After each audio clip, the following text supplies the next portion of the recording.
पीले दांत वाली बहू। रंजना कभी ब्रश नहीं करती थी। उसे कितनी बार उसके माँ बाप ने डांटा, लेकिन उसका कोई असर उस पर होता ही नहीं था, जिस कारण से उसके दांत पीले पीले हो जाते हैं।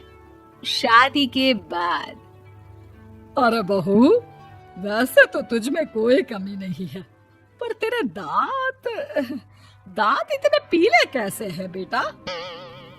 कैसे मतलब? कोई सर्जरी थोड़ी ना कराइए। वो तो क्या नाम, मैं ब्रश नहीं करती थी तो पीले हो गए। अब क्या करूं? आप कहें तो लाल करवा लूं या फिर काले? यार ये क्या है, क्यों माँ से लड़ रही हो? लड़ रही हूँ? अरे मैं लड़ रही हूँ या ये बोल रही है कि दांत पीले हैं, पीले। अरे तपस्या थोड़ी ना की है इन्हें पीले करने के लिए। बकायदा ब्रश नहीं किया है 20 साल तक, तब जाकर। छी, कैसी बात कर रही हो? ये उस वक्त तो पीले नहीं थे जब हम लोग तुम्हें देखने आए थे। अरे तब साफ करवा लिया होगा डेंटिस्ट के पास जाकर। अब देखो कैसे पीले पीले लग रहे हैं। रंजना सास की तरफ गुस्से से देखती है। फिर शुरू हो गई पीले पीले पीले। अरे पीले तो तब भी थे जब मेरे हाथ का रसगुल्ला उड़ा उड़ा कर खा रही थी और बोल रही थी, लड़की नहीं गुणों का खजाना दे रहे भाई साहब आप। खैर, अब वो लोग करते भी तो क्या करते, पीले दांत वाली बहू पल्ले पड़ी थी तो झेलना तो था ही। एक दिन कीर्तन में रंजना गाना गा रही थी। अरे कमला बहन, माँ का द्वार है, यहाँ तो सब शुद्ध होकर आते हैं, फिर अपनी बहू को ब्रश भी नहीं करवाती तुम। दूर से पीले पीले दांत भक्ति में बाधा उत्पन्न कर रहे हैं। अरे कोई 2 साल के बच्ची थोड़ी ना लेकर आई हूँ मैं बहू बनाकर। अच्छी खासी लड़की है, अरे कैसे करवाऊं ब्रश? ये तो उसे खुद करना चाहिए ना। अब माँ बाप तो इसके जैसे तैसे निपटा दिए, ये नहीं सोचा कि सास कैसे संभालेगी। सास बहू को लेकर घर आ जाती है, लेकिन सोच लेती है कि अब इसे लेकर कहीं नहीं जाएगी। अगले रोज बहू कहती है, अरे क्या हो गया, मंदिर नहीं जाना क्या? कीर्तन का वक्त हो रहा है। मेरी मधुर वाणी से कान्हा जी जागते हैं और सोते हैं। आप तो जानती है ना उनकी भक्ति में कितना मन लगता है मेरा। वो क्या है ना, तबीयत ठीक नहीं लग रही है मेरी, आराम करूंगी मैं। तबीयत ठीक नहीं लग रही? अभी तो मिथुन के गाने पर नाच रही थी आप, और अब बोल रही है कि तबीयत ठीक नहीं लग रही। अरे भक्ति में मन लगा लो सासू माँ, ऊपर जाना है, क्या मुंह दिखाओगी आप? हाँ? सास को बहू की बात पर गुस्सा आ जाता है। मैं क्या मुंह दिखाऊंगी, इसकी चिंता तो ना कर, समझी? अपने मुंह की चिंता कर, जो ये पीले पीले दांत लेकर हर जगह पहुंच जाती है। पता है लोग कितना मजाक बनाते हैं। ना जी ना, मैं नहीं जाना कहीं तेरे साथ। तो ये बात है। कोई ना, मत जाओ, मैं अपने कमरे में ही बैठकर भक्ति कर लूंगी। ऊपर वाला दांत थोड़ी ना देखता है, मन देखता है, भावना देखता है। और अरे बस बस, तू सब कुछ दिखा, बस ये सफेद चमकदार दांत ना दिखाना किसी को, है? जा यहाँ से। बहू को सास की बात का कोई फर्क नहीं पड़ता, वो तो जैसी थी वैसी ही रह जाती है। सुबह नहाकर किचन में खाना बनाना, फिर खाना खाना, कीर्तन भजन करना और सो जाना। एक दिन, माँ जी मैं सहेली के घर जा रही हूँ, शाम को लेट आऊंगी। हाँ हाँ तो जाना, मैंने कौन सा तेरी आरती करनी है घर पर बैठकर। रंजना सहेली के घर जाती है, जहाँ वो पार्टी में जाने की तैयारी कर रही होती है। अरे शिखा, कहाँ जाने की तैयारी कर रही है? मैं गलत वक्त पर आ गई क्या? अरे नहीं यार, उल्टा सही वक्त पर आई है।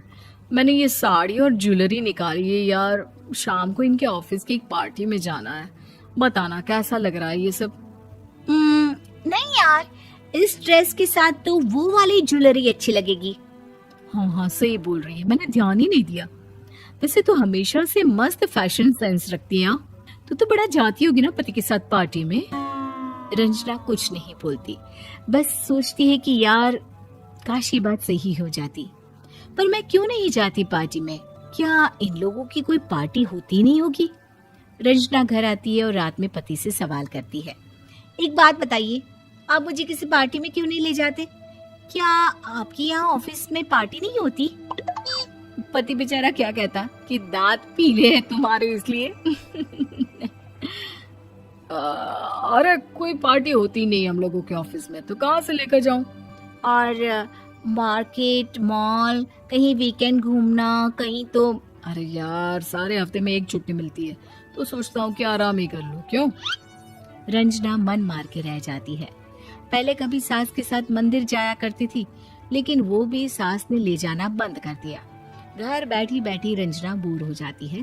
तभी उसे आइडिया आता है और वो मायके जाने का सोचती है। सासू माँ, 2 दिनों के लिए मम्मी के घर जा रही हूँ। अच्छा अच्छा, ठीक है, आराम से जा।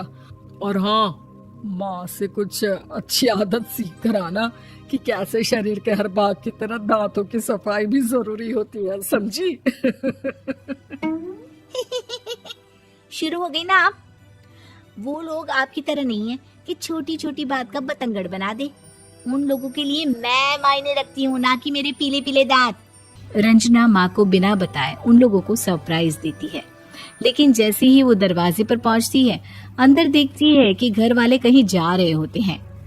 अब माँ, काश रंजना दीदी के दांतों वाली प्रॉब्लम नहीं होती, तो वो भी हम लोगों के साथ चलती ना बुआ जी की बेटी की शादी में। हाँ बेटा, लेकिन अब उसे कौन समझाए कि उसको उसके पीले दांत नहीं दिखते, लेकिन उसके आसपास के लोगों को कितना एम्बैरेसिंग फील कराते हैं। मुझे तो कितनी बार उसके स्कूल की टीचर ने शिकायत की कि उसके साथ कोई लड़की बैठना भी नहीं चाहती, और ना ही कॉलेज में कोई उससे बात करना चाहता था। लेकिन पता नहीं क्यों उसे ये बात समझ में ही नहीं आती। कोई कमी नहीं है उस लड़की में, बस यही कि दांत पीले हैं। वो तो भला हो जीजा जी और उनकी माँ का, जो दीदी को जैसी है वैसे ही रखा हुआ है। रंजना को अपने घर वालों की बात सुनकर बहुत दुख होता है। वो सोचती है कि वो क्या करे, लेकिन फिर वो सीधा डेंटिस्ट के पास जाती है, अपने दांत चमकाती है और कसम खाती है कि वो रोज ब्रश करेगी। अरे क्या हो गया? तुम तो 2 दिनों के लिए गई थी ना। पर कोई ना, अच्छा है, चलो आ गई तो। रंजना सास के सामने आकर खड़ी हो जाती है और पूरी स्माइल करती है, उसके चमकदार दांतों को दिखाती हुई। हैं? चले मंदिर। माँ, मुझे माफ कर दीजिए, मैंने आप लोगों को बहुत एम्बैरेसिंग फील करवाया। मैं आज से रोज ब्रश करूंगी।